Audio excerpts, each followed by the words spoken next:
Some people believe power comes from the size of your fists or the volume of your voice.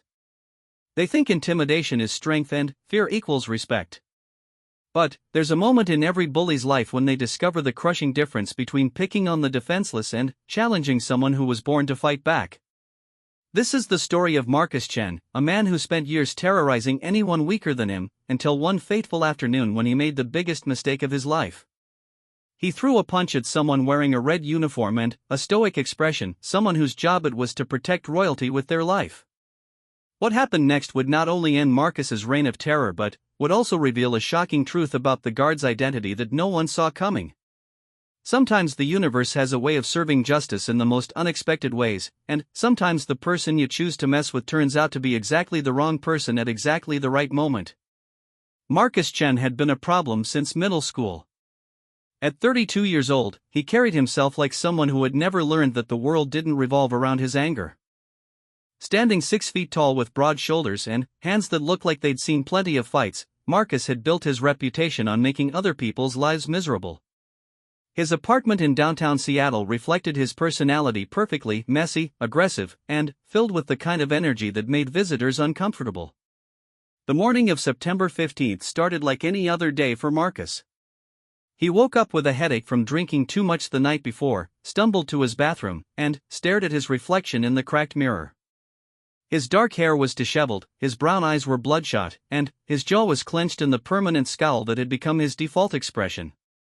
He had been fired from his job at the construction company 3 weeks earlier for starting fights with coworkers, and his unemployment benefits were running out. The anger that had been simmering inside him for years was now boiling over with nowhere to go. Marcus had learned early in life that being bigger and meaner than everyone else was the easiest way to get what he wanted. In high school, he had terrorized freshmen for their lunch money. In his 20s, he had bounced from job to job, always finding someone smaller or weaker to push around when things didn't go his way. He had never learned to deal with frustration, disappointment, or failure in any healthy way. Instead, he had developed a pattern of taking his problems out on anyone who couldn't fight back. His neighbors in the rundown apartment building had all learned to avoid him. Mrs. Patterson from 4B would quickly duck back into her apartment whenever she heard his heavy footsteps in the hallway. The college students who lived below him had stopped complaining about his loud music and late-night shouting matches with himself because they knew it would only make things worse. Even the building's maintenance crew would schedule their work around his schedule to avoid confrontations. But today felt different. Today, the anger that usually had specific targets felt more general, more dangerous. Marcus had received another rejection letter for a job application, his landlord had left a final notice about late rent taped to his door, and his ex-girlfriend had blocked his phone number after he had left too many aggressive voicemails. The walls of his small apartment felt like they were closing in, and he knew he needed to get out before he punched a hole in something. He threw on his usual outfit: dirty jeans, a black t-shirt with holes in it, and his steel-toed boots that he had worn to intimidate people more times than he could count. He grabbed his wallet, which contained exactly $37, and headed out into the Seattle streets looking for trouble. The city was busy with its usual mix of tourists, business people, and street performers. Marcus walked with the swagger of someone looking for a fight, his shoulders rolled back and his hands balled into fists at his sides. He had developed a sixth sense for spotting easy targets over the years. The elderly man walking his small dog, the teenage girl texting on her phone, the young couple holding hands and laughing at some private joke, all of them represented opportunities to make someone else feel as miserable as he did. His first stop was the corner market where he liked to buy cigarettes. The owner, Mr. Patel, was a small man in his 60s who had immigrated from India 20 years earlier. Marcus had been bullying him for months, making racist comments, threatening to have the store shut down for imaginary health code violations, and generally making the man's life hell. Today was no different. "Hey, old man," Marcus said as he walked into the store, not bothering to acknowledge Mr. Patel's polite greeting. "I need cigarettes, and I need them cheap. You understand me?" Mr. Patel's hands shook slightly as he reached for the cigarettes behind the counter. "The price is the same as always, sir. $12.50.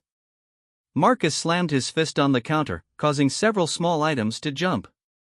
"Did I ask you what the regular price was? I asked you to make it cheap."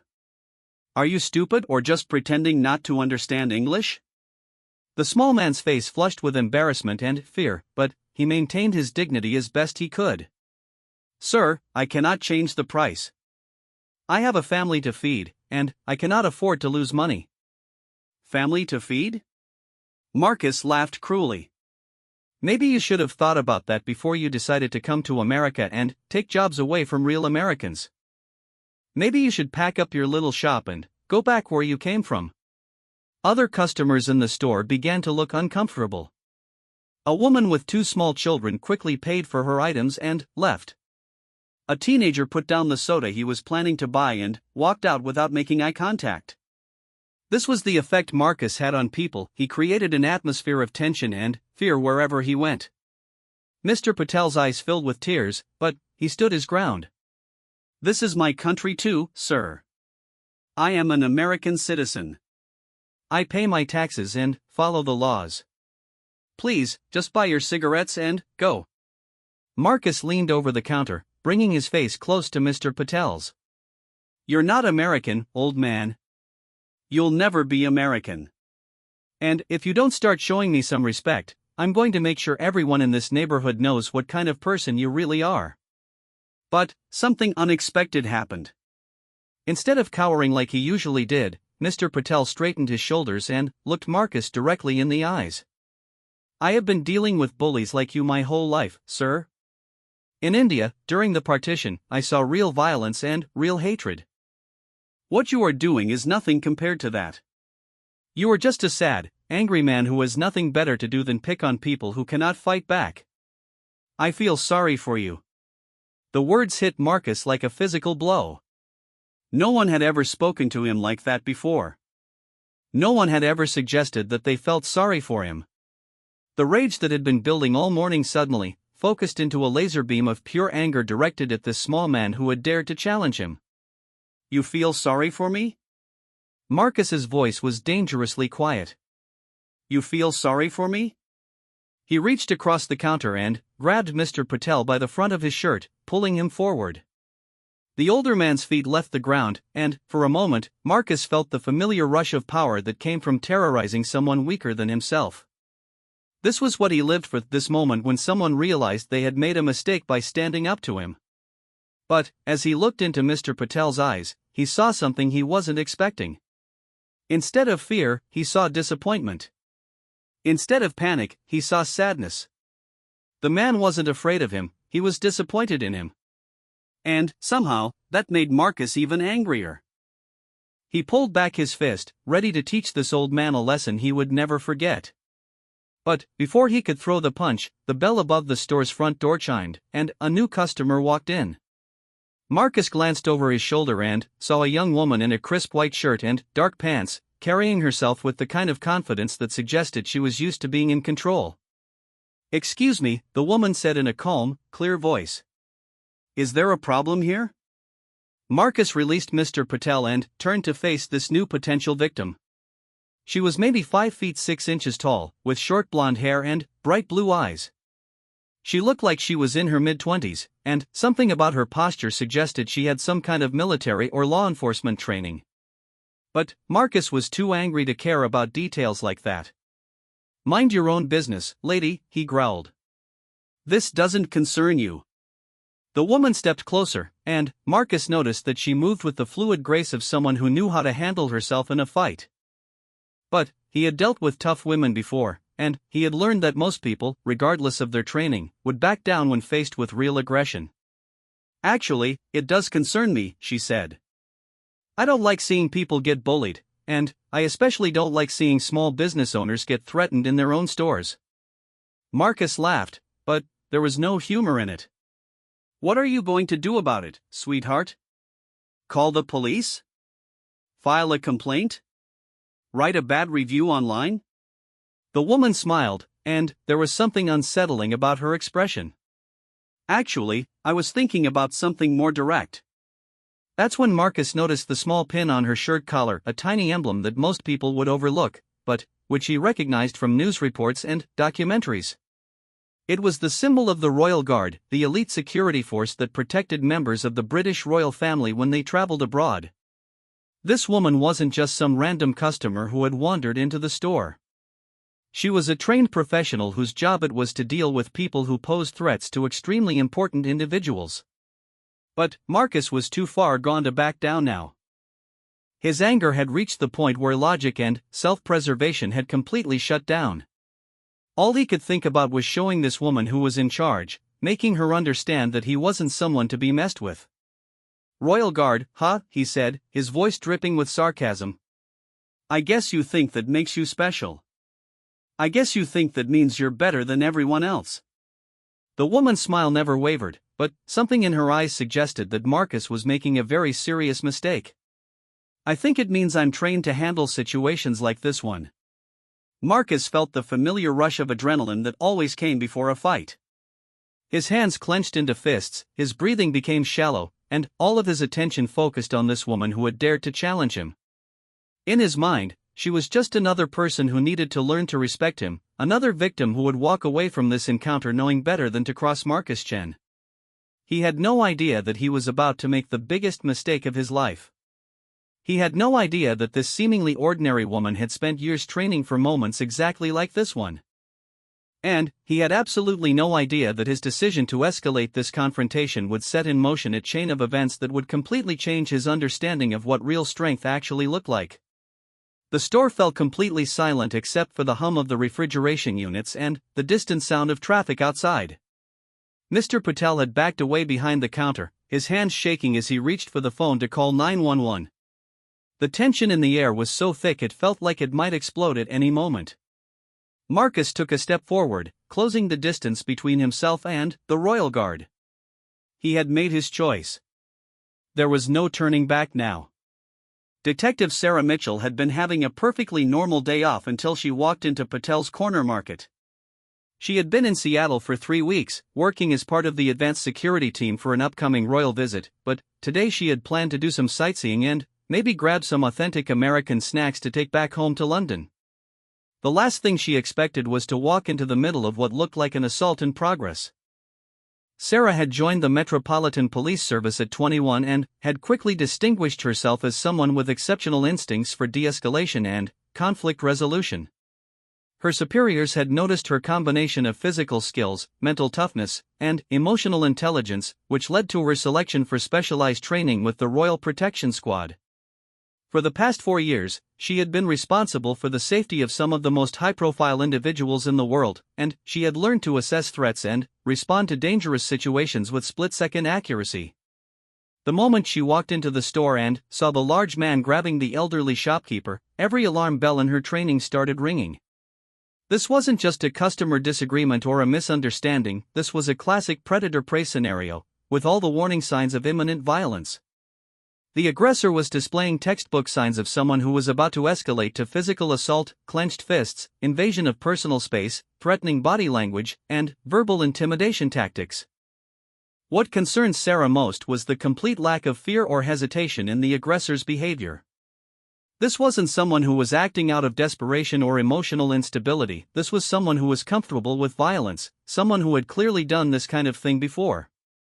The way he grabbed Mr. Patel suggested practiced ease with physical intimidation, and his immediate aggression toward her indicated someone who saw conflict as his default response to any situation.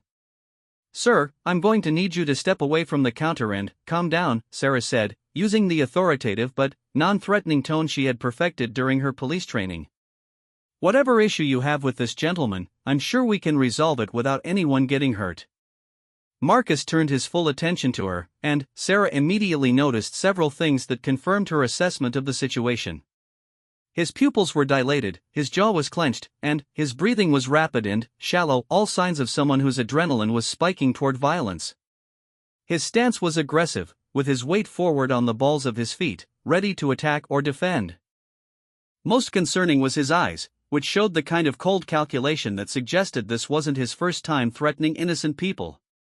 "I don't know who you think you are, lady," Marcus said, taking a step toward her, "but you just made a big mistake. This is none of your business, and if you know what's good for you, you'll turn around and walk right back out that door." Sarah had dealt with aggressive individuals countless times during her career, but there was something particularly unsettling about this man. Most people who acted tough backed down when faced with real authority or the threat of consequences. They were usually cowards who picked on easy targets but ran when confronted by someone who could fight back. But this man seemed genuinely eager for a confrontation, almost like he was looking forward to the opportunity to hurt someone. "Actually, it became my business the moment you put your hands on that gentleman," Sarah replied calmly. "I'm going to give you one chance to de-escalate this situation. Apologize to Mr. Patel, pay for whatever you came here to buy, and leave peacefully. Otherwise, this is going to end very badly for you." Marcus laughed, and the sound sent chills down Sarah's spine. It wasn't the nervous laughter of someone trying to diffuse tension, it was the predatory sound of someone who enjoyed intimidating others. She had heard that same laugh from some of the most dangerous individuals she had encountered during her police work, the kind of people who saw other human beings as objects to be dominated and controlled. "End badly for me?" Marcus repeated, still laughing. "Do you see how big I am, sweetheart? Do you see these hands? I've put plenty of people in the hospital, and most of them were a lot tougher than some tiny foreign cop playing dress-up." The comment about being foreign told Sarah everything she needed to know about this man's character. He wasn't just a bully, he was a bigot who targeted people based on their race, nationality, or any other characteristic he could use to justify his aggression. The combination of physical intimidation and prejudice made him particularly dangerous, because he would likely feel justified in using extreme violence against anyone he saw as different or inferior. Sarah glanced around the store, quickly assessing her environment. The space was small and cramped, with narrow aisles and limited room to maneuver. There were several potential weapons within reach: bottles, cans, and other items that could be thrown or used for impact.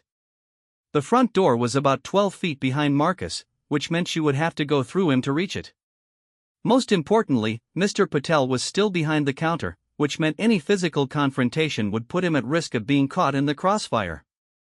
"Sir, I can see that you're upset about something," Sarah said, switching to a more empathetic tone in one last attempt to de-escalate the situation. "But taking it out on innocent people isn't going to solve whatever problems you're dealing with. Why don't you tell me what's really bothering you? Maybe I can help."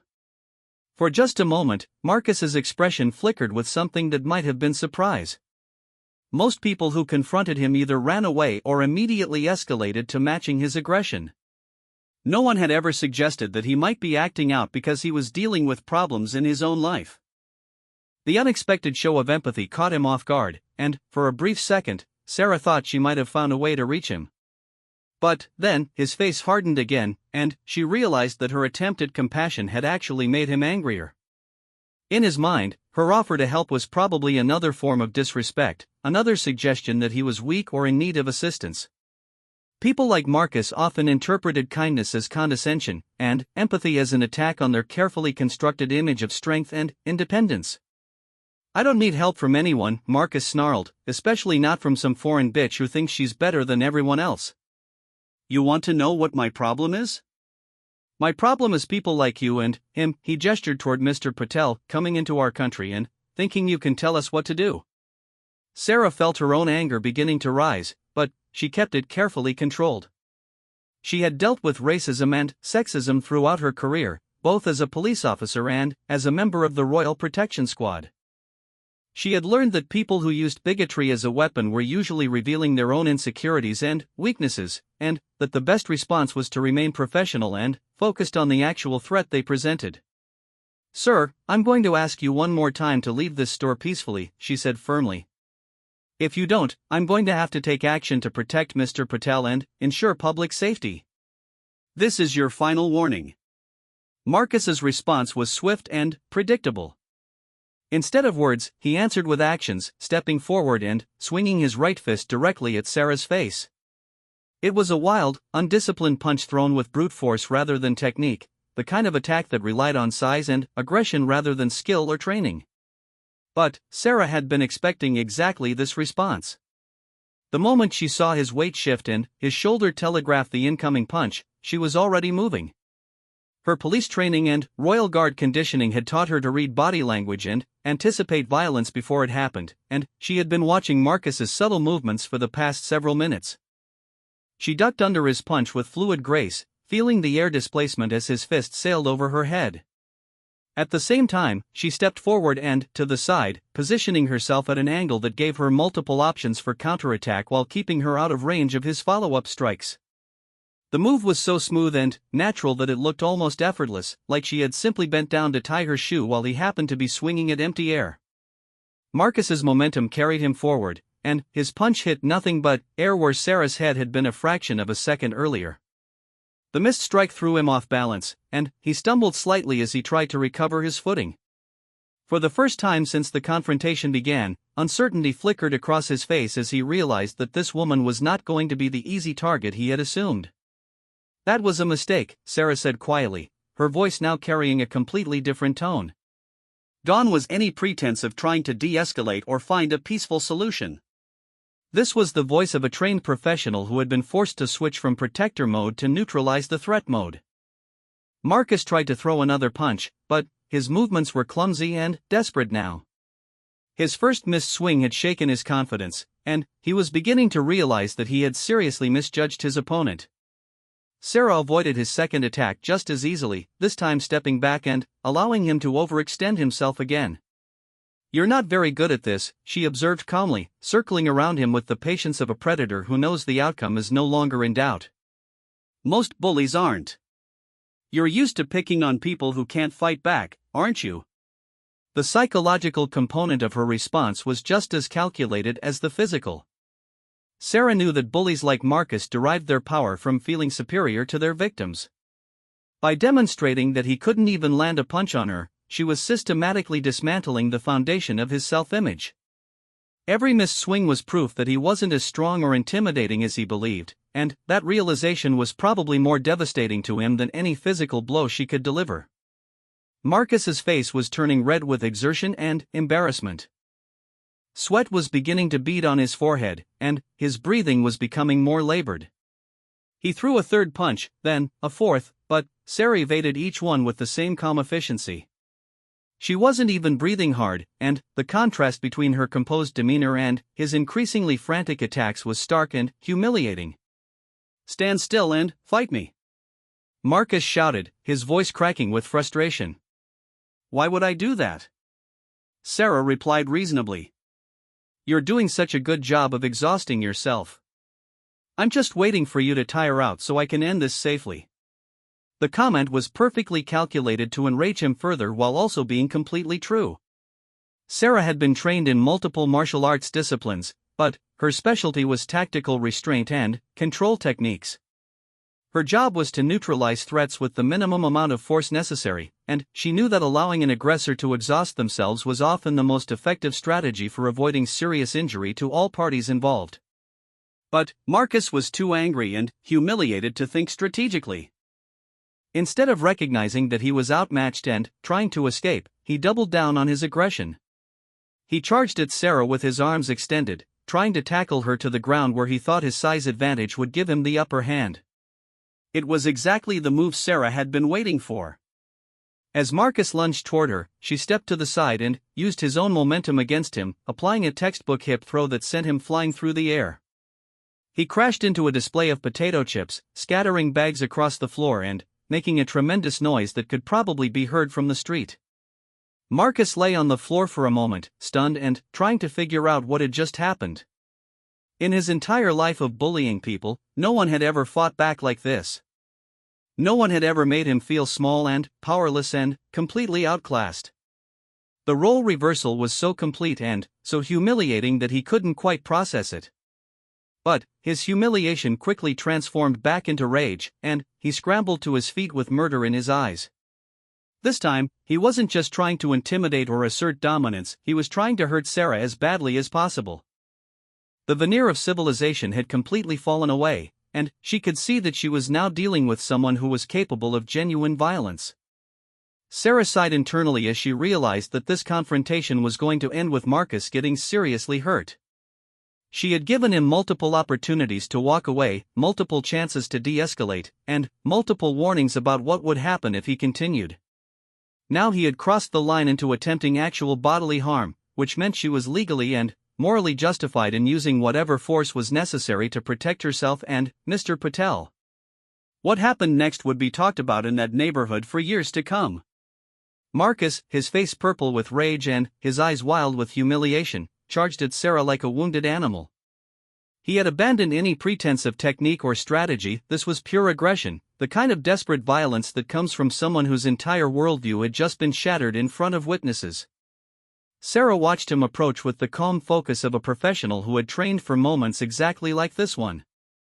Her Royal Guard training had included scenarios far more dangerous than one angry civilian in a convenience store. She had practiced handling knife attacks, multiple assailants, and armed suspects who posed genuine threats to protected individuals. Marcus, for all his size and rage, was moving with the clumsy desperation of someone who had never faced a truly skilled opponent. As Marcus reached for her, Sarah stepped forward instead of backward, a move that caught him completely off guard. She grabbed his extended arm, pivoted her body, and executed a perfect shoulder throw that used his own momentum and body weight against him. The technique was so clean and precise that it looked almost choreographed, like something from a martial arts demonstration rather than a real fight. Marcus flew through the air and crashed into a rack of magazines and newspapers, sending publications flying across the store. The impact was tremendous, not because Sarah had used excessive force, but because she had redirected all of Marcus's own aggressive energy back at him. He had essentially thrown himself across the room with Sarah simply providing the guidance and leverage to make it happen. This time, Marcus didn't get up immediately. He lay among the scattered magazines, gasping for breath and trying to understand how someone half his size had just launched him through the air like he weighed nothing. His ribs ached from the impact, his left shoulder felt like it might be dislocated, and his ego was completely shattered. For the first time in his adult life, he felt genuinely afraid of another person. "Stay down," Sarah said firmly, positioning herself between Marcus and Mr. Patel. "This doesn't have to get any worse than it already has." But Marcus's pride wouldn't let him stay down. The idea that he had been humiliated by a woman, in front of a witness, in a public place, was more than his fragile masculinity could handle. He struggled to his feet, swaying slightly from the impact but still radiating hostility and rage. "You got lucky," he panted, wiping blood from his nose. "That was just luck." Sarah shook her head sadly. She had seen this pattern before, people who were so invested in their self-image as tough and intimidating that they would rather get seriously hurt than admit they were outmatched. It was a form of psychological self-destruction that she found both predictable and tragic. "It wasn't luck," she said gently. "I'm trained for this." "You're not.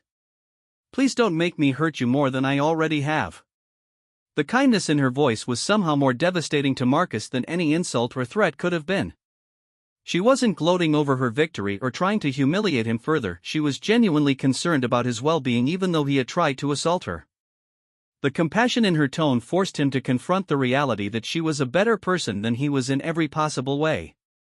"I don't need your pity," Marcus snarled, but his voice lacked the confidence it had carried earlier. "I don't need anything from you." Behind the counter, Mr. Patel had finished calling 911 and was now recording the confrontation on his phone. He had learned over the years that documenting incidents like this was the only way to ensure that bullies faced consequences for their actions. Too many times, aggressive customers had claimed that he had been the one to start trouble, and, without evidence, it was his word against theirs. Sarah noticed Mr. Patel filming and nodded approvingly. "That's smart," she said. "Make sure you get a good clear image of his face. The police will need that for their report." The mention of police seemed to snap Marcus back to reality somewhat. He was already facing potential assault charges, and his parole officer had warned him that any new arrests would result in immediate jail time. The fog of rage that had been driving his actions began to clear, and he started to calculate the potential consequences of continuing this fight. "The police aren't going to do anything," Marcus said, but there was uncertainty in his voice now. "It's your word against mine, and I'm the one who's been hurt here." Sarah smiled, and there was something almost pitying in her expression. "Actually, it's not just my word. Mr. Patel has been recording everything since you grabbed him. Plus, this store has security cameras. And I'm sure several people on the street heard the commotion and will be able to provide witness testimony. Marcus's eyes darted to the security camera in the corner of the store, which he had completely forgotten about in his anger. The little red light was blinking steadily, recording everything that had happened for the past several minutes. Any lawyer would be able to see clearly that he had been the aggressor in this situation and that Sarah had only responded with force after he had thrown the first punch. But, more importantly, Sarah continued, I'm not just some random person you picked a fight with. I'm Detective Sarah Mitchell of the Metropolitan Police Service, currently on assignment with the Royal Protection Squad. Assaulting a law enforcement officer is a federal crime, especially when that officer is in the United States on official diplomatic business. The color drained from Marcus's face as the full implications of his situation began to sink in. He had assumed he was picking on some random woman who would be too intimidated to press charges or follow through with legal action. Instead, he had assaulted an international law enforcement officer whose job it was to protect members of the British royal family. This wasn't just going to be a simple assault charge, this was going to be an international incident. That's not possible, Marcus whispered, more to himself than to Sarah.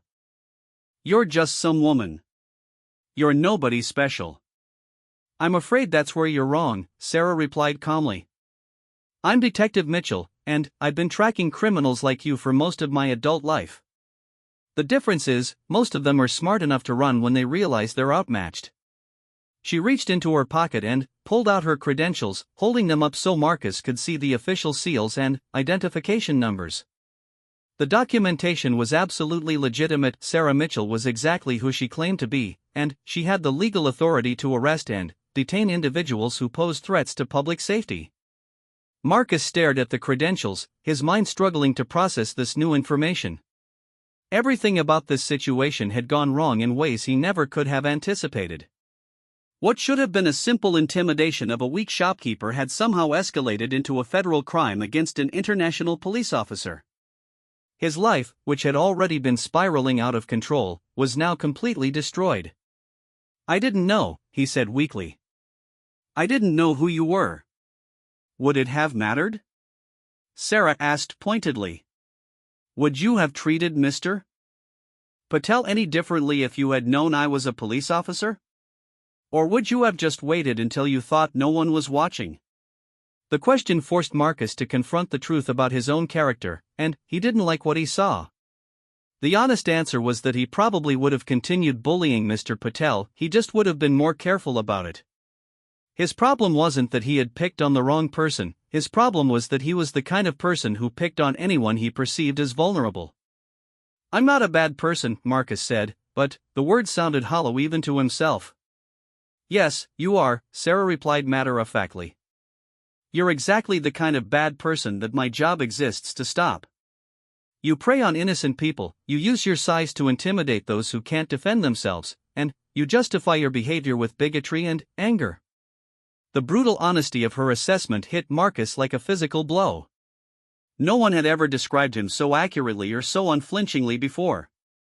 Most people were either too afraid of him to speak honestly or too polite to point out his flaws so directly. Hearing the truth about himself spoken aloud by someone he couldn't intimidate was more painful than all the physical damage she had inflicted. But, here's the thing about bullies, Sarah continued. They're all cowards at heart. They only pick fights they think they can win, and they only target people they think won't fight back. When they finally encounter someone who isn't afraid of them, they fall apart completely. As if to prove her point, Marcus's knees buckled and he sank down onto a box of canned goods. The combination of physical exhaustion, emotional shock, and psychological devastation had drained all the fight out of him. For the first time in years, he was forced to see himself clearly, and the reflection was ugly and frightening. Outside the store, the sound of approaching sirens could be heard in the distance. Mr. Patel had given the 911 operator a detailed description of the situation, and the police were responding with appropriate urgency to a report of assault against an international law enforcement officer. Marcus knew that in a few minutes, his life as he knew it would be over. What happens now? He asked quietly, his voice stripped of all the aggression and bravado it had carried just minutes earlier. Sarah looked at him with something that might have been sympathy. Now you face the consequences of your choices. you'll be arrested, charged, and prosecuted to the full extent of the law. Given your size, the premeditation evident in your actions, and the fact that you assaulted a police officer, you're looking at significant prison time." Marcus nodded slowly, accepting his fate with the resignation of someone who had finally run out of ways to avoid responsibility for his actions. The sirens were getting closer now, and he could see the flashing lights reflecting off the store windows as police cars turned onto their street. "For what it's worth," Sarah added, "this could be the best thing that's ever happened to you. Prison will give you time to think about the kind of person you've been and decide if you want to be someone different when you get out. But that's entirely up to you." The police cars pulled up outside the store, and several officers got out, their hands resting on their weapons as they assessed the situation through the windows. Sarah raised her hands to show she was not a threat and called out her identification and status to the responding officers. Marcus watched the police approach and realized that his reign of terror in the neighborhood was finally over. He thought about all the people he had bullied, all the lives he had made miserable, all the fear and anger he had spread wherever he went.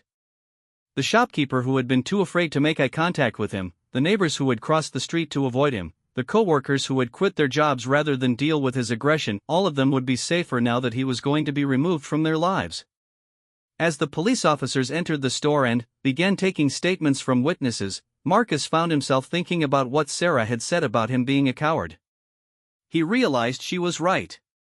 All of his violence and intimidation had been driven by fear of being seen as weak, fear of being vulnerable, fear of confronting his own failures and inadequacies. He had spent so much energy trying to make other people afraid of him that he had never dealt with his own fears. The lead officer approached Sarah and shook her hand respectfully after examining her credentials. They spoke quietly for a few minutes, with Sarah providing a detailed account of the incident and explaining the diplomatic implications of the assault. Marcus couldn't hear all of their conversation, but he caught enough to understand that this was going to be treated as a very serious crime. When the officers finally turned their attention to him, Marcus offered no resistance. He allowed himself to be handcuffed and read his rights without protest or complaint. As they led him toward the patrol car, he took one last look at Mr. Patel, who was still standing behind his counter with a mixture of relief and sadness on his face. "I'm sorry," Marcus said quietly, and, for the first time in years, he actually meant it. Mr. Patel nodded slowly but didn't respond. There was forgiveness in his eyes, but also a wariness that suggested it would take time for him to truly feel safe in his own store again. The damage Marcus had done to this man's sense of security couldn't be undone with a simple apology. As the police car pulled away from the curb, Marcus caught a glimpse of Sarah through the store window. She was helping Mr. Patel clean up the mess from their fight and checking to make sure he wasn't injured. Even after everything that had happened, she was still thinking about the victim rather than celebrating her victory over the aggressor. That image would stay with Marcus throughout his trial and eventual imprisonment, the sight of someone who had every right to be vindictive instead choosing to be compassionate. It was a lesson in what real strength looked like, and it was completely different from anything he had ever understood about power or courage. The story of Marcus Chan's arrest spread through the neighborhood faster than wildfire on social media. Mr. Patel's security footage had captured every moment of the confrontation, from Marcus's initial aggression to his complete humiliation at the hands of Detective Sarah Mitchell. By evening, the video had been shared thousands of times across various platforms, with commenters expressing everything from satisfaction at seeing a bully get his comeuppance to amazement at Sarah's professional handling of the situation. The local news stations picked up the story the next day, framing it as British detective stops neighborhood bully and Royal Guard takes down Seattle aggressor. The coverage was extensive, with interviews from local residents who had been terrorized by Marcus for months, legal experts discussing the serious charges he would face, and security professionals analyzing Sarah's textbook response to a violent confrontation. For the residents of Marcus's apartment building and the surrounding neighborhood, the arrest felt like the end of a long nightmare. Mrs. Patterson from Apartment 4B gave an emotional interview to a local reporter, describing months of living in fear and avoiding common areas because of Marcus's unpredictable aggression. The college students who lived below him talked about having to study in the library because his loud, angry outbursts made it impossible to concentrate at home. He was like a dark cloud hanging over this whole area, explained Janet Rodriguez, who owned a small restaurant 3 blocks from Patel's store. Everyone knew to avoid him, everyone had stories about his bullying, but no one knew how to make it stop. He was too big, too aggressive, and, honestly, we were all afraid of what he might do if someone tried to stand up to him. The broader community response revealed just how much damage one person's unchecked aggression could cause. Shop owners talked about losing customers who were afraid of encountering Marcus during his regular intimidation rounds. Parents described changing their children's walking routes to school to avoid areas where he was known to hang out looking for trouble. Even city workers and postal employees had unofficial protocols for dealing with his threats and harassment. Mr. Patel, meanwhile, found himself transformed from victim to local hero simply for standing up to Marcus during their final confrontation. Customers who had been shopping elsewhere out of fear began returning to his store, and many made a point of thanking him for his courage in the face of sustained bullying. The small act of dignity he had shown, refusing to be intimidated despite his obvious fear, had resonated with people throughout the community. "I never thought of myself as brave," Mr. Patel told reporters. "I was just tired of being afraid in my own store, in my own neighborhood. When he threatened me that day, something inside me said enough. I did not expect that standing up for myself would lead to all of this, but I am glad that man cannot hurt anyone else." Detective Sarah Mitchell, for her part, found herself thrust into an unwanted spotlight. Her superiors at Scotland Yard were pleased with her professional handling of the situation, but they were also concerned about the diplomatic implications of a British law enforcement officer becoming involved in such a highly publicized incident on American soil. The video of her systematically dismantling Marcus's attacks had been viewed millions of times, with many commenters praising her restraint and professionalism under pressure. Detective Mitchell demonstrated exactly the kind of tactical excellence and moral clarity that we expect from our Royal Protection Officers, said Chief Superintendent James Whitmore in a carefully worded statement to the press. Her actions protected an innocent civilian while using the minimum force necessary to neutralize a genuine threat.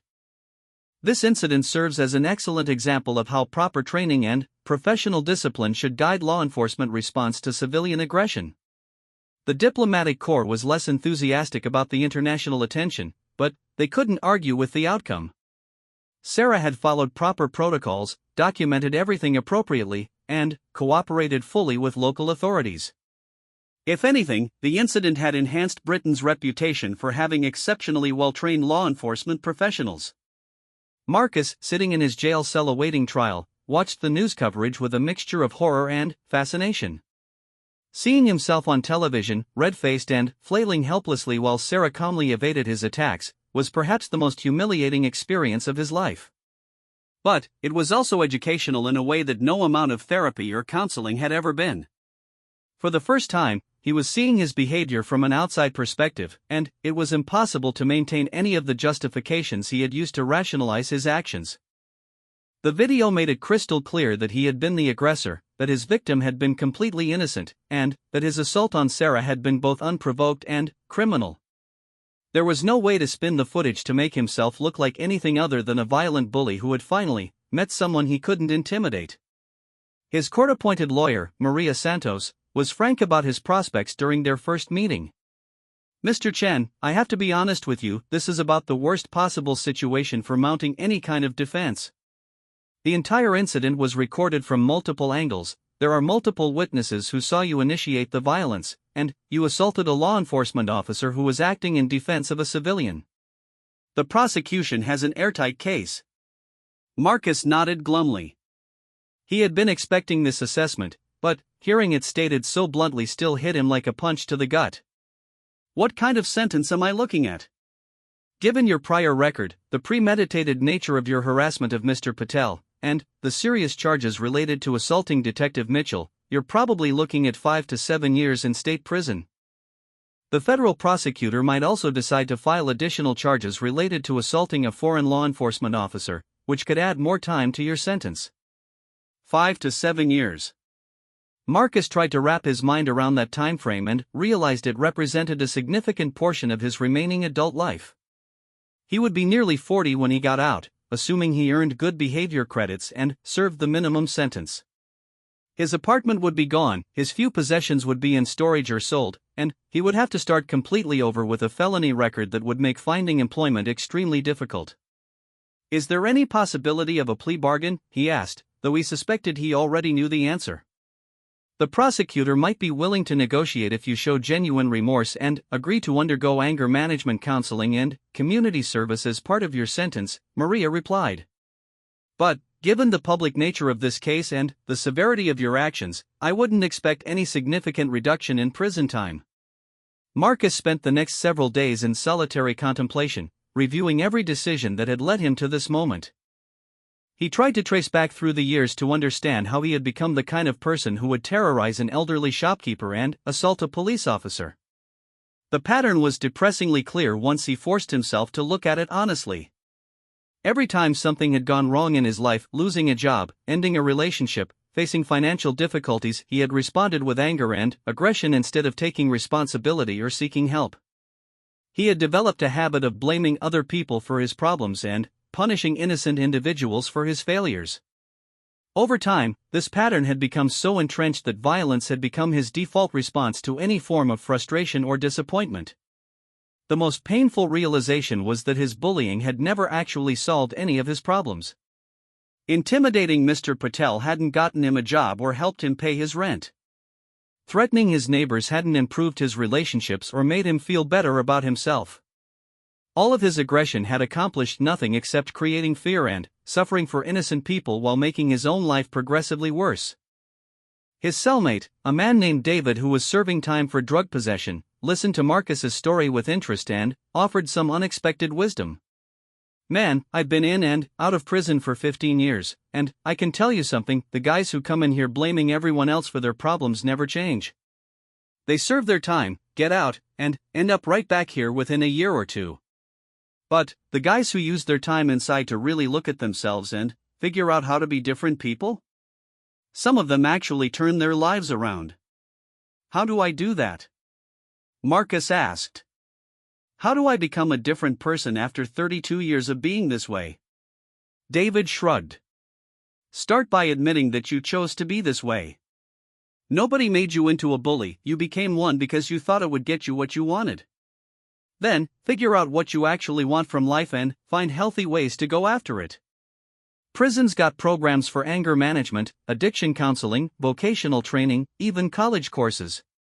Use the time to educate yourself instead of just counting down the days." The conversation sparked something in Marcus that he hadn't felt in years: hope. Not hope for avoiding the consequences of his actions, but hope that he might be able to become a person he could actually respect. The idea that change was possible, even for someone like him, was both terrifying and exhilarating. Meanwhile, Detective Sarah Mitchell was preparing to return to London as her assignment in Seattle came to an end. The royal visit she had been preparing for had gone smoothly, with no security incidents or threats to report.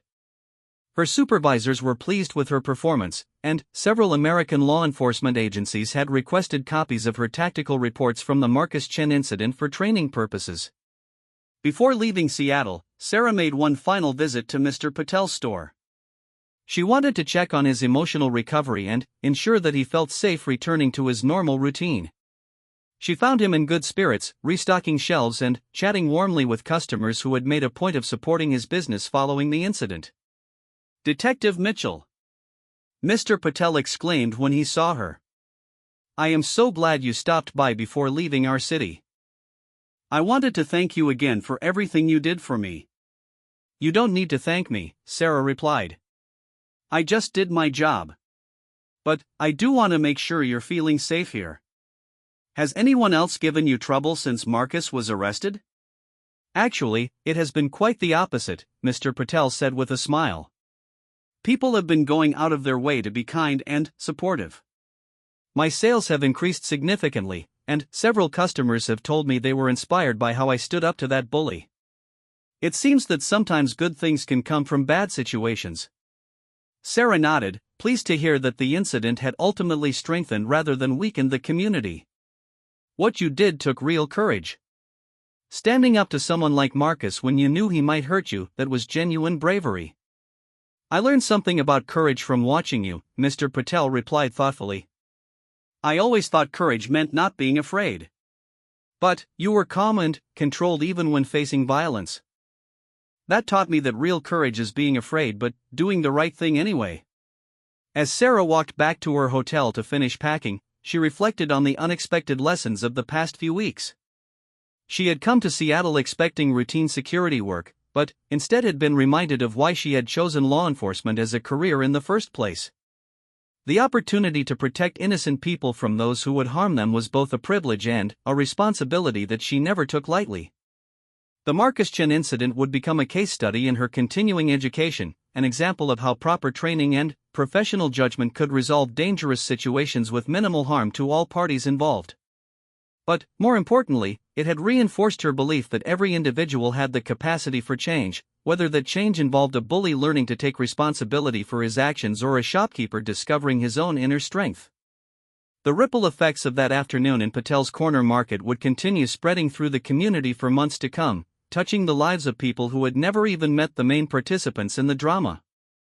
Sometimes a single moment of standing up to evil could inspire countless acts of courage and kindness, proving that individual choices really did matter in the broader struggle between justice and oppression.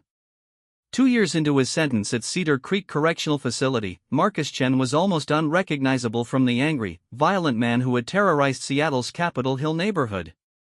The transformation hadn't happened overnight, and it hadn't been easy, but it had been real and profound in ways that surprised everyone who knew him, including himself.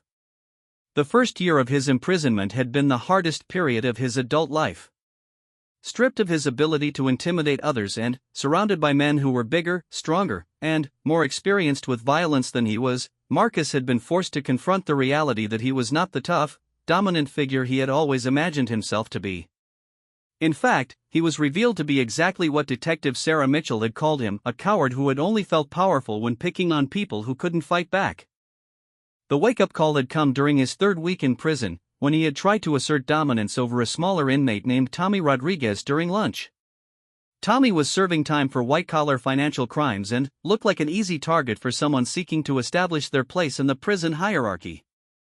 But, when Marcus grabbed Tommy's dessert and made a crude comment about teaching the little man some respect, he suddenly found himself face-to-face with Tommy's cellmate, a man named Vincent who was serving life without parole for armed robbery.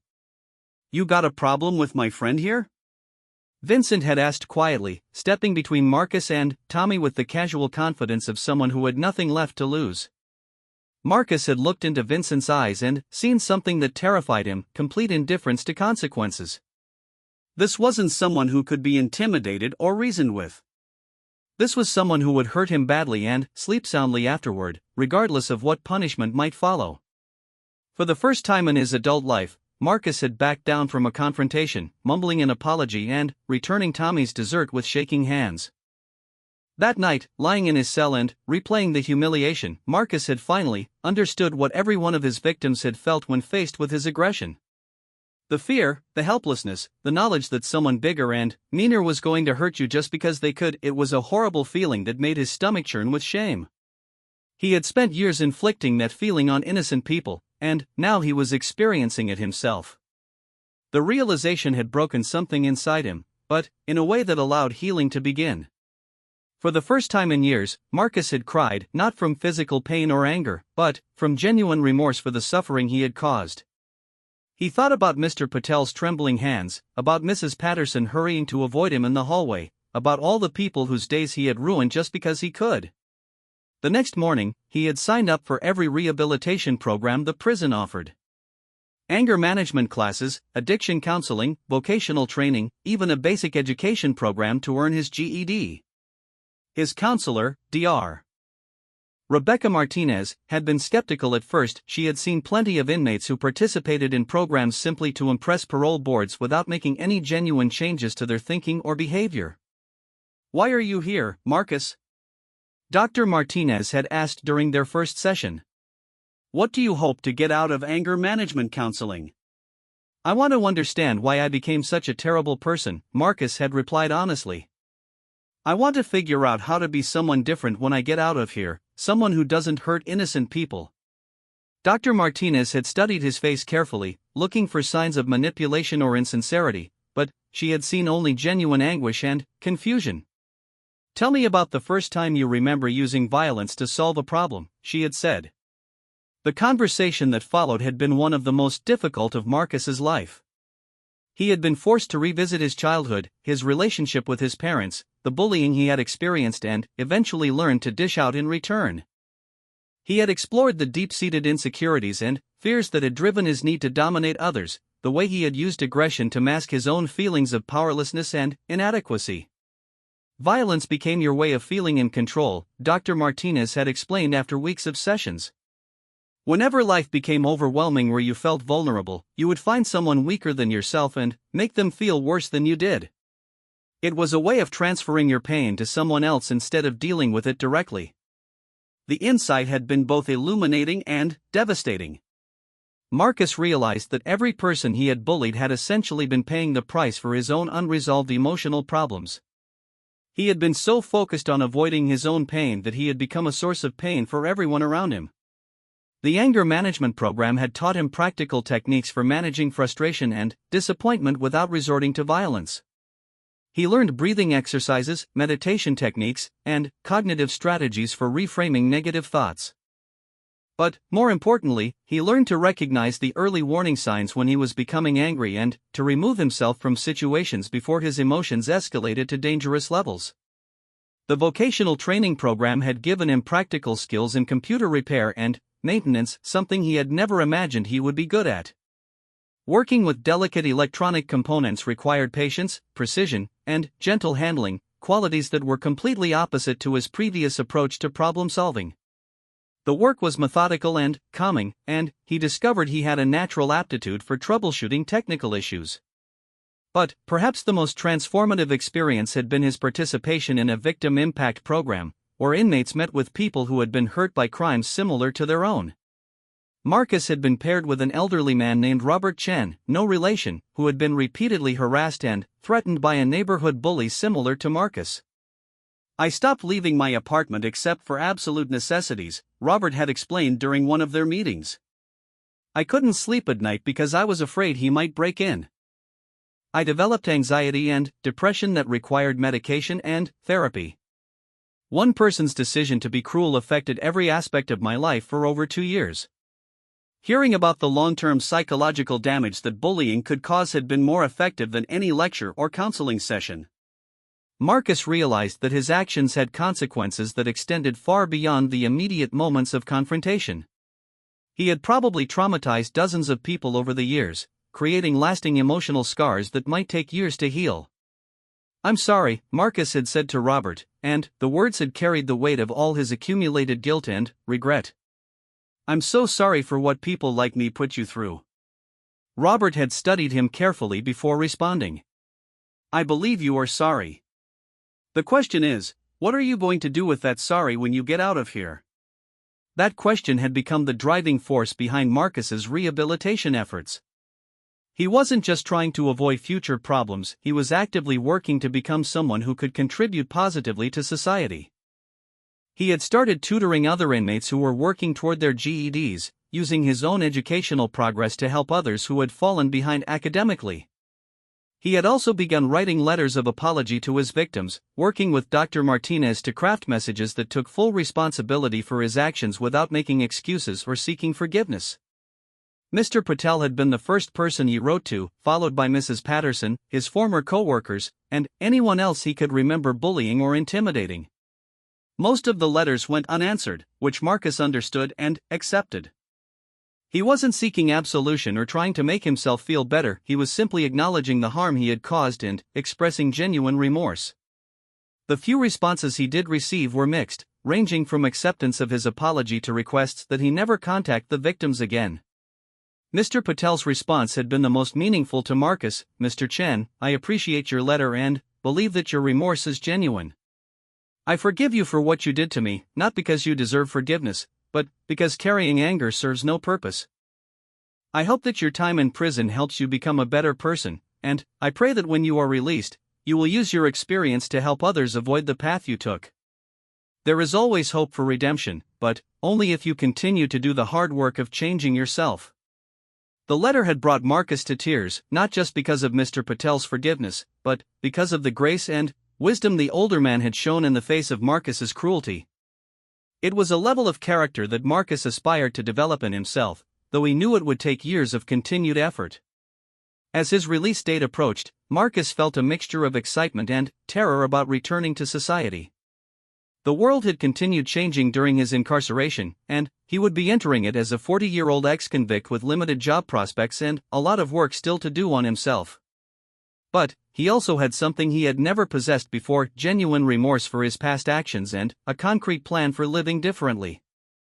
Detective Sarah Mitchell, now back in London and working regular protection details for the royal family, had followed Marcus's case through occasional updates from the Seattle Police Department. She had been pleased to learn about his participation in rehabilitation programs and his apparent commitment to changing his behavior. As someone who had dedicated her career to justice and public safety, she understood that true justice wasn't just about punishment, it was about preventing future crimes by helping offenders address the root causes of their antisocial behavior. When she learned that Marcus was being released on parole after serving 3 years of his sentence, she had made an unusual decision.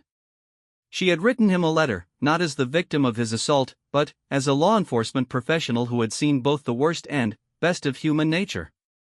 Mr. Chen, her letter had read, "I hope that your time in prison has helped you understand the impact of your actions on the innocent people you hurt.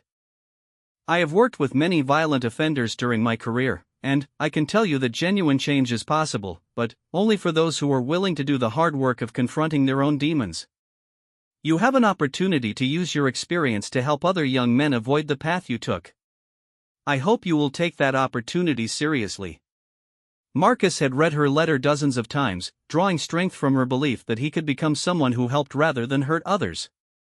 It was a responsibility he didn't take lightly, and it had become central to his plans for post-release life. On the day of his release, Marcus walked out of Cedar Creek Correctional Facility carrying a small bag of possessions and a head full of plans.